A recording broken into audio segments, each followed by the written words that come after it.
मैं विवेक एक बार फिर से अपने YouTube channel stock trading technique पर आपका हार्दिक स्वागत करता हूं। दोस्तों, आज जैसा कि मैंने निफ्टी और बैंक निफ्टी वाली वीडियो में कहा था कि हमें एक बड़ी गिरावट 18,100 तक की देखने को मिल सकती है और आज ऐसा ही सेकंड हाफ में देखने को भी मिला। और इस वीडियो के माध्यम से तो मैं निफ्टी इंडेक्स के 10 स्टॉक्स के ऊपर अपना ओपिनियन आपके साथ शेयर करूंगा जो 19 तारीख की पॉसिबिलिटी बन सकती है। बाकी निफ्टी और बैंक निफ्टी वाली वीडियो को अगर आपने देखना है तो वो आप सेपरेट वो वीडियो है, आप उसको देख सकते हैं। तो सबसे पहले हम बात करते हैं अल्ट्राटेक सीमेंट। देखिए, कल के सेशन के अंदर हमने इंट्राडे के अंदर 500 पॉइंट की मूव देखी थी नीचे और ऊपर की तरफ। और जैसा मैंने पिछली वीडियो में कहा था कि प्री बजट रैली के अंदर मुझे अल्ट्राटेक सीमेंट 8000 लगता है और वो हमने ऑलमोस्ट 20 पॉइंट छोड़ दीजिए, वो हमने कल के दिन के अंदर अचीव कर दिए थे। और फ्रेश मैंने आपसे क्या कहा था कि फ्रेश लॉन्ग हमें कहां करना है। अगर क्लोजिंग बेसिस पे हमें 8000 के ऊपर क्लोजिंग मिलती है तो वहां पर बाय करना है, या गिरावट अगर आती है तो 7600 या 7550 के आसपास बाय करना है। और देखिए, आज जो हमने स्पोर्ट ली है वो इसी प्राइस पर ली है। कल के दिन में भी हमने यहीं पर स्पोर्ट ली थी, आज के दिन में भी हमने एक यहीं पर स्पोर्ट ली है। देखिए, बड़े वॉल्यूम्स के साथ तो आज की गिरावट नहीं आई, जबकि कल की जो तेजी थी इसमें बहुत बड़े वॉल्यूम्स थे। आप देखिए, नॉर्मल से तकरीबन 2 to 3 टाइम्स। और आज की जो गिरावट आई है नॉर्मल से वॉल्यूम ज्यादा है, लेकिन इस स्टॉक्स में कोई इतने बड़े वॉल्यूम होते नहीं है, तो उस हिसाब से गिरावट बड़ी है। फ्रेश लॉन्ग जिसने 7550 पर या इसके आसपास लॉन्ग बना ली है, मैं फिर कहूंगा हैजिंग के साथ ही ट्रेड कंटिन्यू रखिएगा। फ्यूचर्स किसी ने अगर बाय कर लिया और साथ में पुट बाय करी है तो बिल्कुल आप लॉन्ग में रह सकते हैं। जिसने नया ट्रेड लॉन्ग साइड पर लेना है, कॉन्शियस हो जाइएगा यहां से। अगर हमें गैप डाउन ओपनिंग मिलती है 7540 के नीचे हम ओपन होते हैं और लगातार उसके नीचे बने रहते हैं तो गिरावट 7300 तक हो सकती है। ये पॉसिबिलिटी है। उसका रीजन आप यहां से देखिए, जैसे एक बेरिश क्रॉसओवर की संभावनाएं बन रही है। जो शॉर्ट करके ट्रेड नहीं करना चाहते उनके लिए तो मैं कुछ नहीं कह सकता, लेकिन जिन्होंने डिप पर बाय करना है, डिप पर फ्रेश लॉन्ग करना है, उनके लिए प्राइस रहेगा 7300 का। क्योंकि आज बड़े जो सीमेंट सेक्टर्स के स्टॉक्स हैं उसके अंदर एक बड़ी गिरावट आई है और प्री बजट रैली में हमने 8000 को छू लिया है, तो इसलिए मैंने यहां से अवॉइड करा था कि यहां पर बाय नहीं करना। ये एक बड़ी रेजिस्टेंस थी। अगर इसके ऊपर क्लोज मिलता नया तो मैं कहता आपसे कि बाय करें। उस केस में 9000 तक के टारगेट बनते थे, लेकिन ये गिरावट एक एक्सपेक्टेड थी क्योंकि हम ओवरबॉट जोन के अंदर ट्रेड कर रहे थे, तो एक गिरावट बनती थी। तो यहां पर देखिए, डिप पर बाय करने के लिए तो मैं हमेशा कहता हूं, और हाई से आपका 500 पॉइंट नीचे स्टॉक मिल रहा है, लेकिन अगर हम हाई से गिरावट की बात करें तो 5% या के आसपास की गिरावट है। तो वेट कर लीजिए फ्रेश लॉन्ग के लिए। अगर गिरावट में आपको चलिए 7300 नहीं 7400 या 7300 के बीच में मिलता है तो भी आप लॉन्ग कर सकते हैं। आईओसी देखिए, आईओसी का जो हमने 125-26 को प्राइस छुए थे, और मैंने आपसे जब हम उस दिन नहीं, वो गेल की बात है, इसके अंदर हमने 118 से जो पोजीशन बना रखी थी और 115 से पोजीशन बना रखी थी, मैंने आपसे कहा था कि एक बार वो प्रॉफिट बुक कर ले या अपने प्रॉफिट को लॉक कर ले और ऊपर की पुट पे शिफ्ट हो जाए, ताकि यहां तक की जो एक बढ़त आपको मिली हुई है ये आपकी कंटिन्यू रहे। अब किसी ने ट्रेड को कन्वर्ट किया है या नहीं मैं नहीं जानता, लेकिन यहां से मैंने ये कहा था कि यहां से कोई बहुत बड़ा रनअप मुझे लगता नहीं है, बढ़ सकता है कि अगर गिरावट में जब तक स्टॉक आपको 120 और 116 के बीच में ना मिले, तो वॉल्यूम्स के साथ थोड़ी सी गिरावट आई है, तो थोड़ा सा कॉन्शियस हो जाइए। फ्रेश लॉन्ग यहां से मत करिए, और मैं शॉर्ट करने के लिए बात नहीं कर रहा, मैं आपको डिप पर बाय करने की बात कर रहा हूं। अगर 118 और 116 के आसपास मिलता है, डिप में गिरावट आती है इंडेक्स के अंदर, तो आपको वहां पे डेफिनेटली ये स्टॉक मिल सकता है, तो वहां पर आप लॉन्ग करके पोजीशन लीजिए। गेल, देखिए गेल के अंदर हमने 2-3 दिन पहले, मैंने जब यहां पे ट्रेड हो रहा था, मैंने ये कहा था कि पिछले 2-3 दिन से स्टॉक एक ही प्राइस के आसपास मूव कर रहा है, और जिसके जो प्रॉफिट में बैठे हुए एक बार अपना प्रॉफिट बुक कर ले, और जिसने ट्रेड करना ही है उसको मैंने बोला था जब प्राइस 142.50 के आसपास था कि आप at the money call buy कर लीजिए। उस दिन कॉल ₹2.5 के आसपास थी, और कल तक उसका प्राइस एक बार, और अगर आज सुबह का देखें तो वो प्राइस ऑलमोस्ट डबल था। तो उसके बाद आज गिरावट आई थी, और ये भी मैंने कहा था कि अगर आपका प्राइस आपको कॉल के अंदर भी डबल प्राइस हो चुका है, तो आप उसमें से एग्जिट प्रॉफिट लेके एग्जिट करिए और फिर गिरावट का वेट कीजिए। मेरे हिसाब से स्टॉक, मैंने कल की वीडियो में भी कहा था कि 141 या उसके नीचे अगर गिरावट आती है तो 135 136 तक स्टॉक आपको गिरावट में मिल सकता है। तो शॉर्ट आप करते नहीं है, और क्योंकि कंफर्टेबल भी नहीं है। अगर गिरावट में 138 और मेरे हिसाब से गिरावट में अगर 135 के आसपास मिले, तो आप वहां पर नया फ्रेश लॉन्ग कीजिए।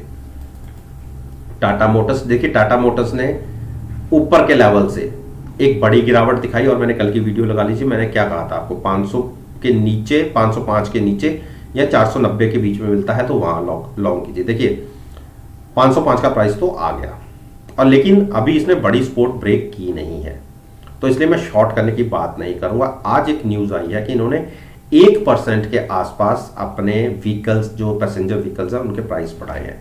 तो हो सकता है कि सुबह एक थोड़ा सा पॉजिटिव आपको खबर मिल जाए, लेकिन फिर भी अगर मार्केट में कोई नेगेटिव ट्रेंड कंटिन्यू होता है तो ये स्टॉक आपको 495 या 480 के बीच में मिल सकता है गिरावट में, क्योंकि अगर 505 हम ब्रेक करते हैं तो एक शॉर्ट्स काफी क्रिएट हो गए। उस केस में 495 और 480 तक के टारगेट हो सकते हैं। यूपीएल, देखिए यूपीएल आपको पता होगा, अगर आप मेरी वीडियोस को देख रहे हैं, तो जब यहाँ पे हमने 3 दिन एक ही प्राइस के आसपास ट्रेडिंग की, तो मैंने आपसे क्या कहा था कि मुझे अब यहाँ से ऊपर थोड़ा सा मुश्किल लगता है, और मैंने एक बियर स्प्रेड बनाया था 820 820 की पुट बाय करके 800 की पुट सेल की थी। और आप ये देखिए, एक दिन तो हम ट्रैप हुए, एक दिन हमें नुकसान आ रहा था, लेकिन आज की क्लोजिंग बेसिस पर देखिए तो मैं बहुत अच्छे प्रॉफिट में हूं। और मैं स्टेट में, अगर ये स्टॉक हमारा 800 के नीचे ही एक्सपायरी कर जाती है तो बहुत अच्छा प्रॉफिट मुझे आ जाएगा। तकरीबन 11 पॉइंट्स के आसपास का मुझे प्रॉफिट, और 1300 का लॉट साइज आप खुद लगा सकते हैं। और लिमिटेड रिस्क के साथ हमने ये ट्रेड लिया था, यानी लिमिटेड रिस्क और लिमिटेड रिवॉर्ड। अब क्योंकि हमने आज एक बड़ी गिरावट के साथ क्लोजिंग की है, मेरे हिसाब से स्टॉक आपको ये 785 और 765 तक गिरावट दिखा सकता है। पहला टारगेट मेरा 790 का होगा। कल के दिन में मैंने कहा था, क्योंकि अगर 810 ब्रेक करता तो आप शॉर्ट पोजीशन भी ले सकते हैं, ये भी मैंने कल की वीडियो में कहा था। उस केस में 790 और 775-65 का टारगेट हो कहे थे। तो आज क्लोजिंग ही हमें वीक मिली है, तो अभी टारगेट मेरा कंटिन्यू है 790 और 775-65 के लिए। तो बिल्कुल शॉर्ट जिसने बनाया हुआ वो कैरी कर सकते हैं। 765 770 के आसपास गिरावट अगर थमती है या वहां तक जाता है स्टॉक, तो एक बार अपने पोजीशन को रिवर्स करेंगे, प्रॉफिट बुक करेंगे, और वहां से फर्दर एक लॉन्ग साइड पर अपनी पोजीशन क्रिएट करने की सोचेंगे। हीरो मोटोकॉर्प, देखिए आज सारे ऑटो सेक्टर में आप देखिए, ऑटो सेक्टर में कितनी बड़ी गिरावट आई। मारुति 3 से 3.5% करेक्ट हुआ। आयशर मोटर्स देखिए कितना जबरदस्त करेक्ट हुआ, और अशोका लेलैंड करेक्ट हुआ, लेकिन हीरो मोटोकॉर्प करेक्ट नहीं हुआ। हाँ, इंट्राडे के हाई लो की मैं बात करूं, 2725 से लेके जो हमने 2650-60 यानी 70-75 पॉइंट की इंट्राडे की मूव थी, लेकिन नीचे से फिर भी हम काफी रिकवर होकर क्लोज हुए हैं, और 0.25% के आसपास की हमें गिरावट मिली है। तो मेरा इसके अंदर अभी भी देखिए स्टॉक थोड़ा सा ओवरबॉट हो रहा था। मैंने आप ये देखिए, मैंने ये कहा था कि ओवरबॉट हो रहा है, तो डिप पर मिले अगर गिरावट में, आप मेरी वीडियो को देख लिए, मैंने ये कहा था 2600 या 2550 तक भी मिले तो नया ऐड कर सकते हैं, और या 2765 के ऊपर क्लोजिंग मिल जाए तो आप नया फ्रेश लॉन्ग कर सकते हैं।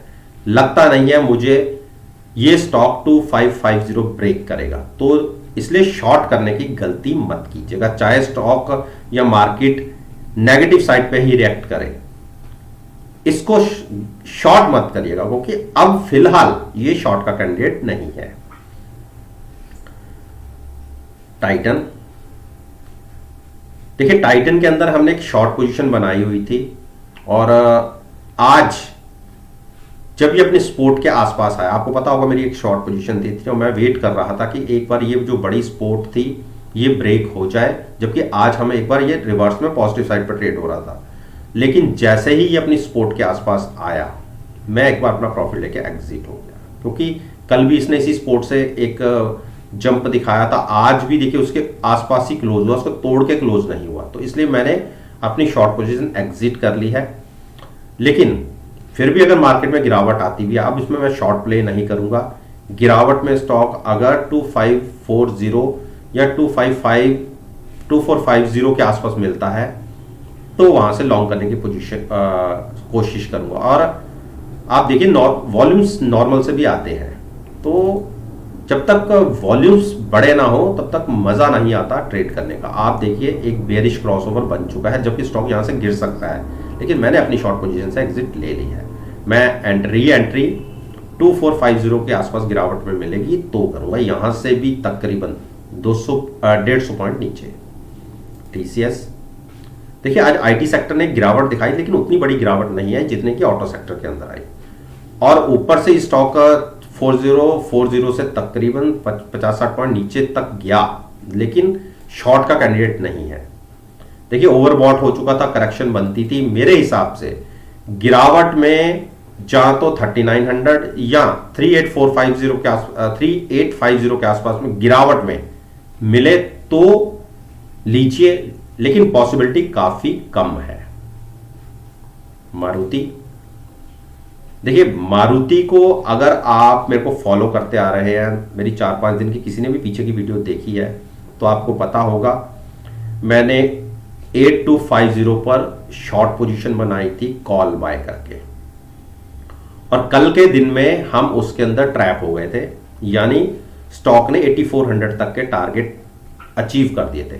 तो जो मैंने कॉल बाय कर रही थी अपनी हैजिंग के लिए, उस कॉल के अंदर मुझे 100 रुपीज का प्रॉफिट आया, और मैंने कॉल शिफ्ट कर दी ऊपर 8400 पर, और वो कॉल मैंने 174 पर बाय की, यानी 100 मुझे नीचे से प्रॉफिट मिला, 174 में मैंने बाय की, तो मेरी लागत केवल 74 रुपए की थी।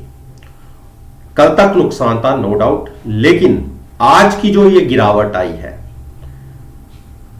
मुझे टोटल, मैंने आज इसको स्केयर ऑफ किया है 7950 पर स्टॉक को, और जो गिरावट आई इसमें मुझे टोटल, अगर मैं अपने सारी कॉस्ट लगा दूं, सारा कुछ लगा दूं, टोटल प्रॉफिट मेरा 250 पॉइंट्स का रहा, जिसमें जो मेरी कॉल अभी भी बाय है उसमें अभी भी प्रीमियम बचा हुआ है। अगर मैं उसे भी काटता हूं तो वो एडिशनल मेरा प्रॉफिट है। तो आप देखिए हैजिंग भी की मैंने, अनलिमिटेड रिस्क भी नहीं लिया, और मार्जिन भी इस तरीके से मेरा 1/4 रहा, और प्रॉफिट्स भी देखिए तकरीबन 200-225 के रहे। एक लिमिटेड रिस्क और मैक्सिमम रिवॉर्ड की स्ट्रेटजी के साथ मैंने ट्रेड लिया था, मैं एग्जिट हो गया, जबकि आज की क्लोजिंग बेसिस पे ये स्टॉक अभी भी बेरिश है। कल के दिन में आपको 7800 और गिरावट गहराती है तो 7700 तक के भी टारगेट दिख सकते हैं। मेरे हिसाब से इस स्टॉक को अगर किसी ने लॉन्ग करना है, गिरावट में 7600 के आसपास मिले तो ठीक रहेगा, वो इसकी लास्ट सपोर्ट भी है, और वहां से रिवर्सल के चांसेस भी ज्यादा बनते हैं। ब्रिटेनिया, देखिए ब्रिटेनिया कल तक तो अपनी सपोर्ट को होल्ड कर रहा था, आज तीसरे दिन, देखिए पहले ये 3 दिन की गिरावट में मैंने इतना ट्रस्ट नहीं किया था, क्योंकि आप देखिए इसने एक भी सपोर्ट ब्रेक नहीं की थी, तीनों दिन हम यहीं पे ट्रेड कर रहे थे। उसके बाद अगले दिन का स्टेप हम गैप डाउन खुले और क्लोजिंग हमारी वीक आई, पिछली क्लोजिंग से तो बहुत नीचे।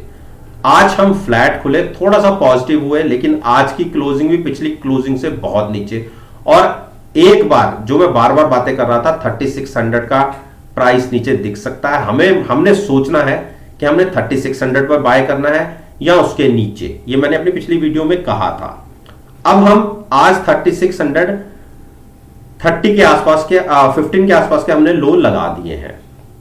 अब हमें यहां से क्या करना है, देखिए बड़ी सपोर्ट अब जो निकल के आती है वो आती है तकरीबन, अगर आज के क्लोजिंग के हिसाब से मैं बात करूं तो 3550 की। अगर लंबा नजरिया रखते हैं, कोई गिरावट गहराती है, मैं इसको मेंशन कर देता हूं, मुझे लगता है कि गिरावट में ये स्टॉक यहां तक गिर सकता है। तो ये एक अच्छा प्राइस रहेगा जिसने लंबे नजरिए के साथ लॉन्ग जाना है। 3530 का प्राइस, इसको हम सेव कर लेते हैं क्या, यानी आगे हमें ध्यान रहे। तो ये टारगेट हमने आज डिसाइड कर लिया है, जहां पर हमें गिरावट पर लॉन्ग पोजीशन बनानी है। उसके नीचे घर और खुलते हैं, लेकिन ये एक बहुत अच्छा प्राइस रहेगा लॉन्ग जाने के लिए। तो दोस्तों, उम्मीद करता हूं कि आपको मेरी ये वीडियो पसंद आई होगी। वीडियो पसंद आई है तो मेरे साथ मेरे चैनल पर जुड़िए, चैनल को सब्सक्राइब कीजिए और साथ में बेल आइकन का बटन प्रेस करना मत भूलिएगा, ताकि नोटिफिकेशन टाइम से आप तक डिलीवर हो सके। इस बात के साथ मैं आपसे विदा लेता हूं और एक